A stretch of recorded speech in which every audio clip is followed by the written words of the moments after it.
കോഴിക്കോട് ജില്ലയിലെ പെട്രോൾ പമ്പുകളിൽ സൂചനാ പണിമുടക്ക്. ഇന്ന് വൈകിട്ട് 4 മുതൽ 6 വരെ പെട്രോൾ പമ്പുകൾ അടച്ചിടും. പമ്പുകളിലേക്ക് ഇന്ധനം എത്തിക്കുന്ന ലോറികളിലെ തൊഴിലാളികൾ പമ്പുടമകൾ നൽകിയിരുന്ന കാപ്പിക്കാശിനെ ചൊല്ലിയുള്ള തർക്കത്തെ തുടർന്നാണ് പണിമുടക്ക്.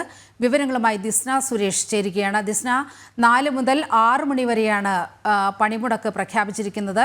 ഇതിന് ആധാരമായ വസ്തുതകൾ, കാര്യങ്ങൾ എന്നെല്ലാമാണ്? നീലിമ, ഇന്ന് 4 മണി മുതൽ 6 മണി വരെയാണ് ഇത്തരത്തിലൊരു സൂചനാ പണിമുടക്കിന് ആഹ്വാനം ചെയ്തിട്ടുള്ളത്. കോഴിക്കോട് ജില്ലയിൽ പ്രധാനമായും ഇവർക്ക്, അതായത് ഈ ലോറി ഉടമകൾക്ക് പെട്രോൾ പമ്പ് ഉടമകൾ നൽകുന്ന ചായ പൈസ അല്ലെങ്കിൽ കാപ്പിക്കാശ്, അത്തരത്തിൽ ആ തുക കൂട്ടി നൽകണമെന്ന് ആവശ്യപ്പെട്ടു.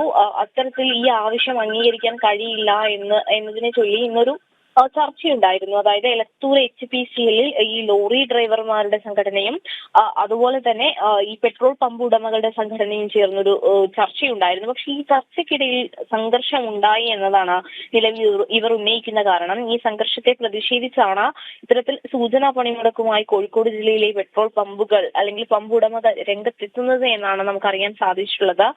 നിലവിൽ അവർക്ക് നൽകുന്ന തുക എന്ന് പറയുന്നത് 300 രൂപയാണ്. ആ 300 രൂപയിൽ നിന്നും അധികമായി 100 രൂപ കൂട്ടി 400 രൂപയായി ഈ നൽകണമെന്നും 500 രൂപ നൽകുന്നവർക്ക്.